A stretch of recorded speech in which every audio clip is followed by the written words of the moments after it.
हामी सबै मिलेर एकताको कामना गर्नुपर्छ। त्यो कुरा लिएर म यहाँ आएको कुरा निवेदन गर्न चाहन्छु। सबैजनालाई हार्दिक स्वागत छ यो कार्यक्रममा। आदरणीय दाजुभाइ दिदीबहिनीहरू, हामी अब हाँसेसँगै हाँस्ने हो, रोएसँगै रुने हो।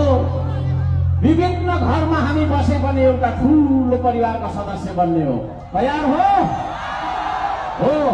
तपाईको दुःखमा रुनका लागि, तपाईको हाँसोमा हाँस्नका लागि, तपाईको दुःखमा तपाईको आँसु पुस्नका लागि एउटा अभियान आएको छ।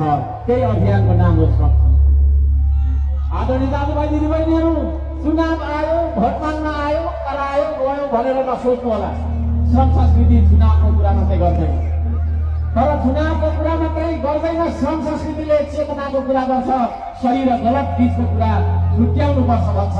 तपाईहरू सबैजनालाई म हार्दिक निवेदन गर्न चाहन्छु, अब हामी श्रम संस्कृतिमा लामबद्ध भएर उभिनुपर्छ। आदरणीय दाजुभाइ दिदीबहिनीहरू, अब हामीले एउटा परिवर्तन ल्याइरहेका छौँ। परिवर्तन चाहेको छ कि छैन? देशले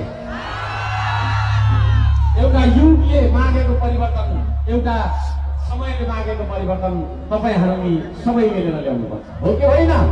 यतातिर बोल्ने भन्दिनुहोस् त, हो कि होइन?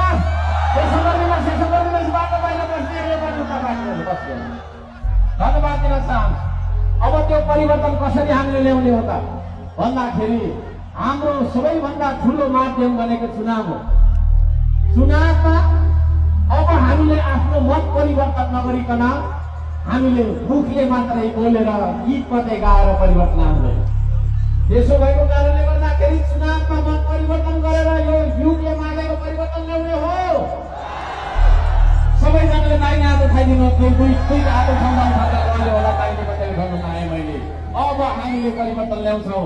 परिवर्तन ल्याउने भनेको भोटले ल्याउने।